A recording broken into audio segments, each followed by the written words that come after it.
بسم اللہ الرحمن الرحیم۔ السلام علیکم اسٹوڈینٹس، آج ہم اردو قواعد و انشاء سے صفحہ نمبر 26، 23، 28 اور 29 پڑھیں گے۔ تو اسٹوڈینٹ صفحہ نمبر 26، 23 پر مضمون نگاری ہے، یعنی مضمون لکھنا۔ ایک تاریخی مقام کی سیر کے حوالے سے ایک اسکیچ دیا گیا ہے، خاکہ دیا گیا ہے۔ تو اسٹوڈینٹس ان دیے گئے پوائنٹس میں تھوڑے سے رد و بدل کے ساتھ آپ کسی بھی تاریخی مقام کے بارے میں ایک اچھا خاصا مفصل مضمون تحریر کر سکتے ہیں۔ تو اسٹوڈینٹس مضمون لکھنے کے لیے سب سے پہلے آپ روانگی کے بارے میں بتائیں گے کہ ہم کتنے بجے روانہ ہوئے، کتنے لوگ تھے، کس کے ذریعے ہم وہاں پہنچے، یعنی بس، رکشہ، کوسٹر، ویگن وغیرہ۔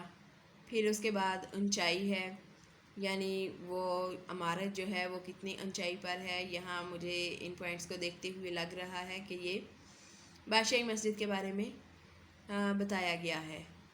تو جیسا کہ آپ کو معلوم ہے کہ بادشاہی مسجد جو ہے وہ اونچائی پر ہے، سیڑھیاں چڑھ کر پھر ہمیں مسجد میں داخل ہونا پڑتا ہے۔ پھر محلِ وقوع اور رقبے کے بارے میں آپ بتائیں گے۔ تو محلِ وقوع اور رقبے، یہ رقبہ جو ہے یہ اسٹوڈنٹس ایسے پوائنٹس ہیں جن کے بارے میں ہم خود سے بیان نہیں کر سکتے۔ اس کے لیے ہمارے پاس اوتھینٹک انفارمیشن ہونا لازمی ہے، جیسے کہ اس کے لیے ہمارے پاس دو طریقہ کار ہیں۔ میں آپ سے اپنا ایکسپیرینس شیئر کرتی ہوں کہ میں جب بھی کسی تاریخی مقام کی سیر کے لیے جاتی ہوں تو وہاں اس کی ہسٹری جو ہے وہ باہر انٹرنس پہ یا مختلف جگہوں پر لکھی ہوتی ہے، تو میں وہاں کی پکچرز لے لیتی ہوں۔ اگر وہاں کھڑے ہو کر پڑھنا پاسبل نہ بھی ہو تو پھر گھر آ کے بندہ تسلی سے، سکون سے، امیجنیشن کے ساتھ، تخیلاتی طور پر اس ہسٹری کو پڑھ سکتا ہے اور محظوظ ہو سکتا ہے۔ تو ایک تو اس کا طریقہ یہ ہے، اور دوسرا طریقہ یہ ہے کہ اگر آپ نے اس طرح سے پکچرز نہیں لی ہوئی ہیں تو پھر آپ بکس سے سرچ کیجئے، انٹرنیٹ سے آپ اس بارے میں مدد لے سکتے ہیں، وہاں سے آپ کو یہ ساری انفارمیشن مل جائے گی۔ آگے ہے پھر صحن، سیر و تفریح اور اصل عمارت کے بارے میں آپ نے بتانا ہے کہ عمارت جو ہے وہ دیکھنے میں کیسی لگتی ہے، دلکش ہے، کس طرح سے بنی ہوئی ہے۔ پھر واپسی کا پوائنٹ ہے، واپسی جو ہے یہ آپ شام کے مناظر سے پہلے بھی اس کو بیان کر سکتے ہیں، یا ادھر بھی اگر آپ اس کو بیان کرنا چاہیں تو آپ یوں لکھ سکتے ہیں کہ پھر ہم نے چلتے چلتے گنبد اور مینار اور یہ ساری چیزیں دیکھیں، اپنے مشاہدات اور نظریات کے بارے میں بتائیے۔ پھر کھانے کا وقت ہو گیا، پھر اس کے بارے میں بتائیے، اور پھر وقت نماز، یعنی غالباً یہاں عصر کی نماز کے وقت کا ذکر کیا گیا ہے، وہ بتائیے۔ اور پھر شام کے مناظر کہ پھر ہمیں شام ہو گئی اور پھر ہم نے واپسی کی راہ لی، اور اس طرح میری زندگی کا یہ ایک یادگار دن تھا۔ تو اسٹوڈنٹس یہ ایک تاریخی مقام کی سیر کے حوالے سے اسکیچ تھا۔ اسی طرح اگر ہم کسی شخصیت کے بارے میں مضمون لکھنا چاہتے ہیں تو اس میں بھی کچھ ایسے مین پوائنٹس ہوتے ہیں جن کو مد نظر رکھتے ہوئے ہم کسی بھی شخصیت کے بارے میں ایک اچھا خاصا مضمون تحریر کر سکتے ہیں۔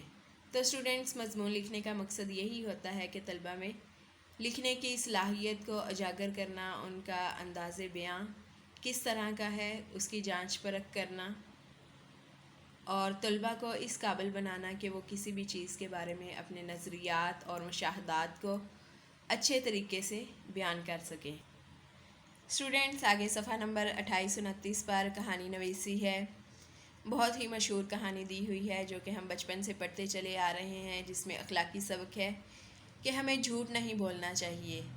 جھوٹ بولنا ویسے بھی بہت بری عادت ہے، بعض لوگوں کو بلا وجہ بے بات جھوٹ بولنے کی عادت ہوتی ہے، تو ہمیں اس عادت سے گریز کرنا چاہیے، کیونکہ اللہ تعالیٰ کا ارشاد ہے کہ لعنت اللہ علی الکاذبین، یعنی جھوٹوں پر خدا کی لعنت ہے۔ تو ہمیں خام خواہ کے جھوٹ بول کر اپنے نامہ اعمال خراب نہیں کرنے چاہیے، اور اس کا سب سے بڑا نقصان یہ ہے کہ جھوٹے شخص پر سے لوگوں کا اعتبار اٹھ جاتا ہے، پھر اگر وہ سچ بھی بول رہا ہو تو لوگ اس کی بات پر یقین نہیں کرتے ہیں۔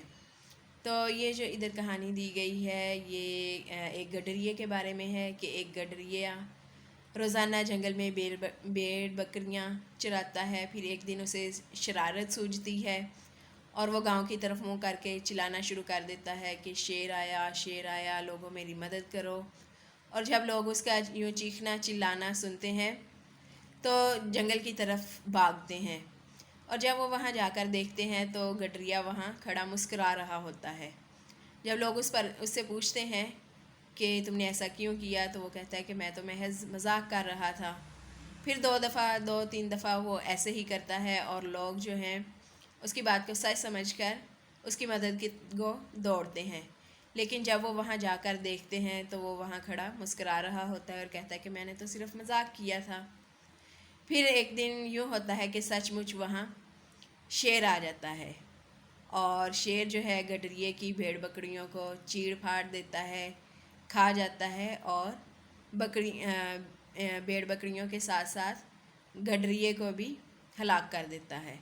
تو اس طرح گڈریے کے جھوٹ کی وجہ سے اسے اپنی جان سے ہاتھ دھونا پڑتے ہیں. تو اس کہانی کا نتیجہ یہ ہے کہ جھوٹا شخص اپنا اعتبار کھو دیتا ہے. ہمیں جھوٹ سے حتی المقدور بچنے کی کوشش کرنی چاہیے. تو اسٹوڈنٹ صفحہ نمبر 26، 23، 28 اور 29 یہ صفات آپ نے لکھنے بھی ہیں اور یاد بھی کرنے ہیں. اللہ حافظ.